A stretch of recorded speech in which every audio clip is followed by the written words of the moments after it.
말씀입니다. 사도행전 1장 12절에서 26절까지 말씀 함께 보도록 하겠습니다. 사도행전은 이 예수 그리스도께서 이 땅에 오시고 그리고 하늘로 올라가신 이후의 행적들, 그리고 여기에서 사도행전에서의 가장 중요한 것은 무엇일까요? 이제 그 핵심은 2장으로 들어가면서 이제 오순절에 포커싱이 됩니다. 그리고 그때 바로 성령님이 부어져서 이 성령의 능력으로 말미암아 방언을 얘기하게 되는, 그리고 그 복음이 온 세계를 향하여 전달되는 바로 그 시작점에 있는 것이 이 사도행전입니다. 바로 많은 영혼들, 죽을 수밖에 없는 많은 영혼들의 추수에 관련된 사건임을 우리는 알아야 될 것입니다. 12절 같이 보도록 하겠습니다. 제자들이 감람원이라 하는 산으로부터 예루살렘에 돌아오니 이 산은 예루살렘에서 가까워 안식일에 가기 알맞은 길이라. 들어가 그들이 유하는 다락방으로 올라가니 베드로, 요한, 야고보, 안드레와 빌립, 도마와 바돌로메, 마테와 및 알페오의 아들 야고보, 살로딘, 시몬, 야고보의 아들 유다가 다 거기 있어 여자들과 예수의 어머니 마리아와 예수의 아우들과 더불어 마음을 같이하여 오로지 기도에 힘쓰더라. 네. 지금 제자들이 감람원이라는 산에서 머무르게 됩니다. 그 이유는 무엇입니까? 바로 예루살렘이랑 가까웠기 때문입니다. 예루살렘이 너희들 예루살렘을 떠나지 말고 라고 했죠. 그래서 예루살렘에 가까워서 그 핵심이 무엇입니까? 안식일에 바로 갈 수 있는 그 길에 놓여있는 그곳임을 우리에게 지금 얘기하고 있습니다. 이 안식일은 언제일까요? 2장으로 유추해 보면은 바로 하나님의 절기인 오순절임을 우리는 알 수 있습니다. 자, 오순절이 어느 날을 기준으로 50일째 되는 날이라고 제가 나눈 적이 있습니다. 언제입니까? 바로 초실절을 기준으로, 다른 말로 하면 초실절은 예수 그리스도의 부활의 날입니다. 예수 그리스도의 부활을 중심으로 해서 총 49일을 세고 거기서 하루를 더한 숫자, 그것이 바로 50일, 바로 오순절입니다. 초실절을 기준으로 해서 50일째 되는 날을 하나님께서는 밀추수와 연관되어 바로 절기를 지켜라, 너희들 오순절을 지켜라 라고 하나님께서 명령하셨습니다. 그리고 모든 절기는 안식일입니다.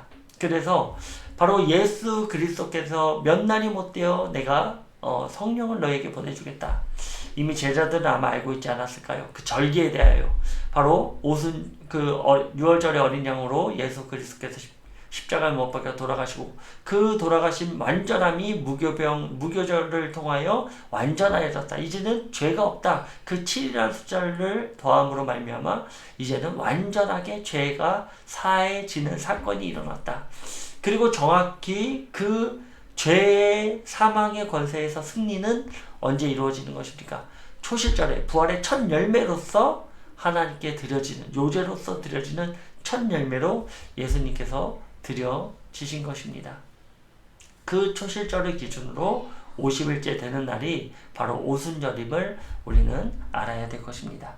그래서 그 안식일에 가기 알맞는 길이기 때문에 감람원의 산에 자리를 잡고 있었다. 그리고 들어가 그들이 유하는 다락방으로 올라가니 베드로, 요한, 야고보, 안드레, 빌립, 도마와 바돌로메, 마테 및 알페오의 아들 야고보, 살로딘, 시몬, 야고보의 아들 유다가 다 거기 있고 또 여자들과 또 아우들과 마리아가 모여서 그곳의 다락방에 모여서 기도에 오로지 힘쓰는 모습들, 바로 하나님께서 주시는, 예수 그리스도께서 약속하신 그 성령을 받기 위해 온전히 기도하며 애쓰는, 그래서 우리가 기도하는 것이 너무나 중요합니다. 우리가 기도하는 방향은요, 항상 성령님의 초점이 맞춰져 있어야 됩니다. 항상 성령님이 우리에게 충만하셔서 항상 우리가 하나님의 뜻대로 살아가고자 하는 그것을 위해서 우리가 기도하는, 우리가 이 세상에서의 필요에 대한 것을 기도하는 것보다도 우리는 항상 그래요. 이 세상에서 필요한 것을 기도할 때가 너무나도 많습니다. 그러나 그런 기도보다 앞서야 될 기도는 무엇입니까? 바로 우리가 성령 충만, 하나님의 사명을 감당하기 위한 성령의 충만함을 강구해야 된다라는 것입니다. 15절입니다. 모인 무리의 수가 약 120명이나 되더라. 그때 베드로가 그 형제들 가운데 일어서서 이르되 형제들아 성령이 다윗의 입을 통하여 예수 잡는 자들의 길잡이가 된 유다를 가리켜 미리 말씀하신 성경이 응하였으니 마땅하도다. 이 사람은 본래 우리들 가운데 참여하여 이 직무의 한 부분을 맡았던 자라. 이 사람이 불의의 싹으로 밭을 사고 후에 몸이 곤두박질하여 배가 터져 창자가 다 흘러 나온지라. 이 일이 예루살렘에 사는 모든 사람에게 알리어져 그의 말로는 그 밭에 아겔다마라 하니 이는 피밭이라는 뜻이라. 시편에 기록하였으되 그의 거처를 황폐하게 하시며 거기 거하는 자가 없게 하소서 하였고 또 일렀으되 그의 직분을 타인이 취하게 하소서 하였도다. 자, 지금 구약의 말씀들 또 예수 그리스도께서 마태복음에서 하신 말씀을 인용하여 베드로가 이 장황한 설명을 하게 되는 것입니다. 지금 너무나 중요한 얘기를 하고 있어요. 예수님은 구약의 예언의 말씀과 같이 이 땅에 오셨다. 지금 이 얘기를 하는 거예요. 하나님의 약속이 이루어졌다. 하나님께서 예정하셨고 선택되어진 그때에 바로 예수님께서 오셨다. 바로 에베소서 1장에서 얘기하는 내용과 너무나 흡사한, 그러니까 하나님께서 예정하셨고 선택하셨고 그날을 선택하셨고 그 백성들을 선택하셔서 정말 하나님의 그 잔치에 참여하는 문을 열어주신 그 사건들. 그래서 예수님은 정확히 구약의 예언의 바탕으로 이 땅에 오셨다. 그 예언의 바탕은 또 무엇이 있을까요? 바로 절기에 있다는 사실을 우리는 반드시 알아야 됩니다. 그러니까 베드로 지금 그 얘기를 하고 있는 거예요. 이들은 이미 알았을 것입니다. 예수님은 하나님의 절기 가운데 그 절기를 완전하게 하시고자 오신 그분이심을, 그래서 그들이 모인 가운데 안식일이 가까운 그곳에 자리를 잡은 이유가 무엇이라고요? 바로 안식일, 바로 오순절을 지키기 위해서임을 우리가 알 수 있죠. 그래서 지금 예수님을 파는 사건들의 그 예정되신, 그 예언되어진, 이미 이루어진 사건이죠. 하나님은 시간의 지배를 받는 분이 아니라 시간을 지배하시는 분이기 때문에 이미 이루어진 사건에 대한 내용을 베드로가 얘기하는 것입니다. 그리고 그것이 만약에 예정되었다면 누군가로 인해서 이미 그 대상이 나왔어야 됐는데 하나님은 항상 그 모든 것들에 대하여 합력하여 선을 이루시는, 그러면서 이를 대신하여 한 명의 사도를 더해 주실 것이다 라는 이야기를 하게 되는 것입니다. 21절입니다. 이러하므로 요한의 세례로부터 우리 가운데서 올려져 가신 날까지 주 예수께서 우리 가운데 출입하실 때 항상 우리와 함께 다니던 사람 중에 하나를 세워 우리와 더불어 예수께서 부활하심을 증언할 사람이 되게 하여야 하리라 하거늘. 지금 무슨 얘기하고 있어요? 예수님께서 부활하신 사건이 너무나 중요한 거예요. 지금 예수님께서 부활한 사건을 증언하기 위해서, 그 증인으로서 증언하기 위해서 그 대상이 너무나 필요하다. 그래서 그 대상을 가룟 유다를 대신하여 세워야 된다라는 것입니다. 지금 우리에게도 마찬가지예요. 우리에게서 필요한 것이 무엇입니까? 예수님께서 부활하셨다. 십자가에 못 박혀 돌아가시고 장사한 지 사흘 만에 죽은 자 가운데서 다시 살아나시사 부활의 첫 열매로서 하나님께 초실절의 열매로 올려주셨다. 이 고백을, 이 선언을, 이 복음 전파를 우리는 반드시 해야 되는 것입니다. 용기를 내고 정말 하나님께서, 우리가 복음 전할 때 하나님은 능력 주세요. 반드시 그렇습니다. 우리가 아무것도 하지 않고 했을 때는요, 하나님께서 우리를 계속 찌르세요. 그러나 우리가 정말로 깨어서 하나님께 나아가고자 하는 그 마음을 더할 때, 하나님의 복음을 전하려고 할 때, 그때 하나님은 우리에게 능력을 주시는 하나님이다. 하나님의 능력을 체험하고 싶습니까? 그러면 하나님의 복음을 전하시길 바랍니다. 23절입니다. 그들이 두 사람을 내세우니 하나는 바사바라고도 하고 별명은 유스도라고 하는 요셉이요, 하나는 마띠아라. 그들이 기도하여 이르되 뭇 사람의 마음을 아시는 주여, 이 두 사람 중에 누가 주님께 택하신 바 되어 봉사와 및 사도의 직무를 대신할 자인지를 보이시옵소서.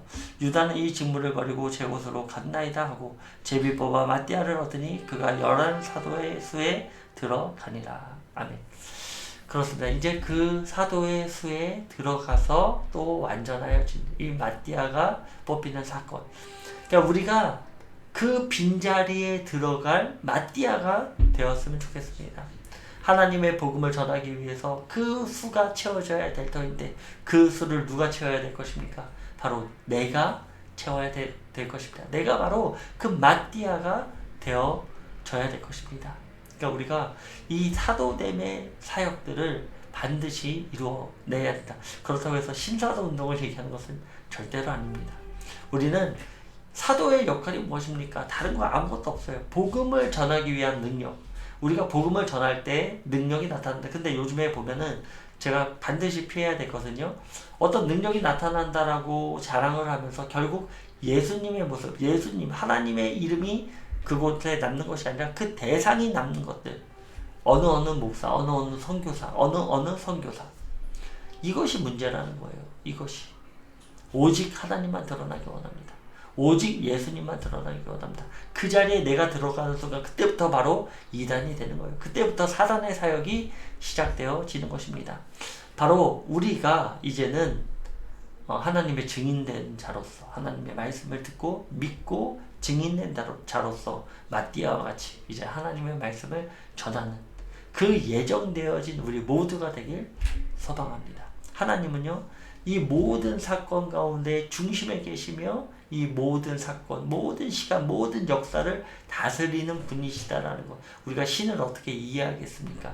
이해할 수 없죠. 그러나 하나님은 그런 분이시다는 것. 그리고 가장 중요한 건 무엇입니까? 그런 하나님이 우리를 사랑하셨다는 것. 그것보다 더 중요한 내용이 무엇이겠습니까?